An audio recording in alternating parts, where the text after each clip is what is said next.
I would like to start by noting that it has been a full year since the pandemic arrived with force on our shores. Looking back, it was clear that addressing a fast-moving global pandemic would be plainly and primarily the realm of healthcare providers and experts.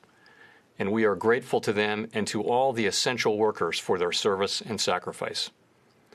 The danger to the U.S. economy was also clear. Congress provided by far the fastest and largest response to any post-war economic downturn, offering fiscal support for households, businesses, healthcare providers, and state and local governments. Here at the Federal Reserve, we rapidly deployed our full range of tools to provide relief and stability, to ensure that the recovery will be as strong as possible, and to limit lasting damage to the economy. We are strongly committed to achieving the monetary policy goals that Congress has given us: maximum employment and price stability. The economic fallout has been real and widespread. But with the benefit of perspective, we can say that some of the very worst economic outcomes have been avoided by swift and forceful action from Congress, from across government, and in cities and towns across the country. More people held on to their jobs, more businesses kept their doors open, and more incomes were saved as a result of these swift and forceful policy actions. And while we welcome these positive developments, no one should be complacent. At the Fed, we will continue to provide the economy the support that it needs for as long as it takes.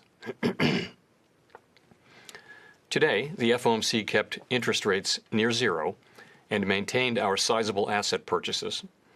These measures, along with our strong guidance on interest rates and on our balance sheet, will ensure that monetary policy will continue to deliver powerful support to the economy until the recovery is complete. The path of the economy continues to depend significantly on the course of the virus and the measures undertaken to control its spread. Since January, the number of new cases, hospitalizations, and deaths has fallen, and ongoing vaccinations offer hope for a return to more normal conditions later this year. In the meantime, continued observance of social distancing measures and wearing masks will help us reach that goal as soon as possible.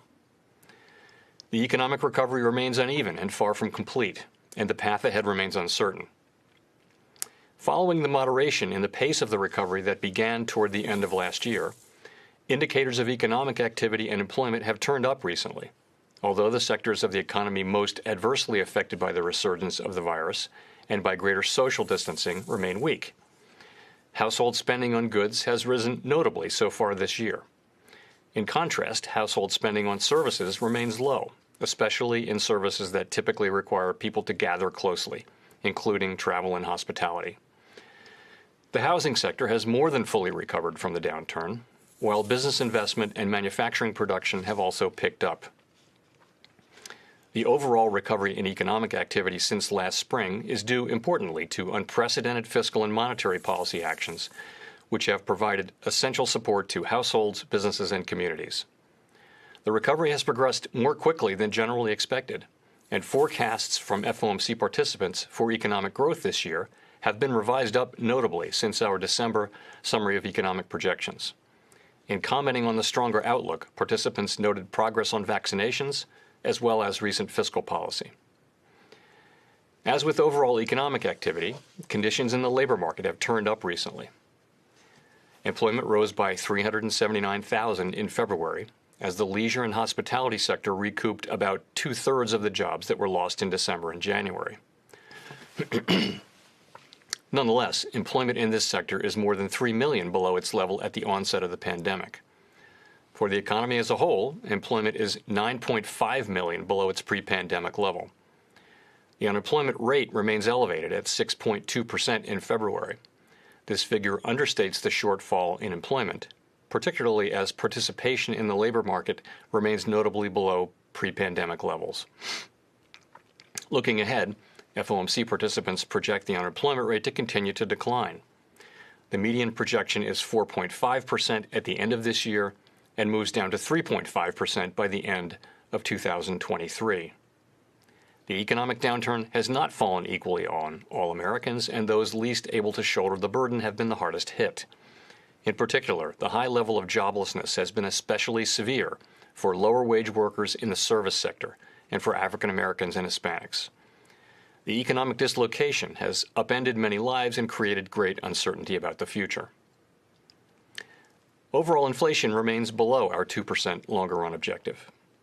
Over the next few months, 12-month measures of inflation will move up as the very low readings from March and April of last year fall out of the calculation. Beyond these base effects, we could also see upward pressure on prices if spending rebounds quickly as the economy continues to reopen, particularly if supply bottlenecks limit how quickly production can respond in the near term. However, these one-time increases in prices are likely to have only transient effects on inflation. The median inflation projection of FOMC participants is 2.4% this year and declines to 2% next year before moving back up by the end of 2023. The Fed's response to this crisis has been guided by our mandate to promote maximum employment and stable prices for the American people, along with our responsibilities to promote the stability of the financial system. As we say in our statement on longer-run goals and monetary policy strategy, we view maximum employment as a broad-based and inclusive goal. Our ability to achieve maximum employment in the years ahead depends importantly on having longer-term inflation expectations well anchored at 2%.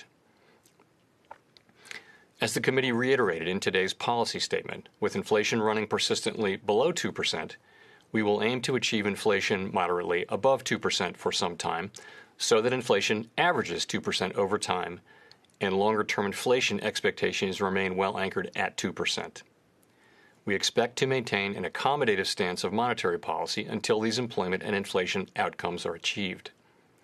With regard to interest rates, we continue to expect it will be appropriate to maintain the current 0 to 1/4% target range for the federal funds rate until labor market conditions have reached levels consistent with the committee's assessment of maximum employment, and inflation has risen to 2% and is on track to moderately exceed 2% for some time. I would note that a transitory rise in inflation above 2%, as seems likely to occur this year, would not meet this standard.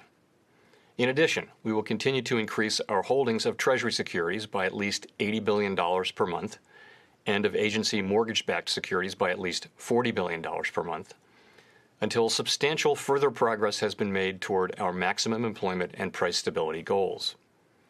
The increase in our balance sheet since last March has materially eased financial conditions and is providing substantial support to the economy. The economy is a long way from our employment and inflation goals, and it is likely to take some time for substantial further progress to be achieved.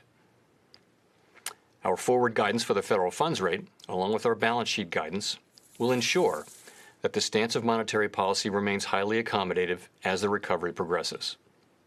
Our guidance is outcome-based and ties the path of the federal funds rate and the balance sheet to progress toward reaching our employment and inflation goals. Overall, our interest rate and balance sheet tools are providing powerful support to the economy and will continue to do so. To conclude, we understand that our actions affect communities, families, and businesses across the country. Everything we do is in service to our public mission.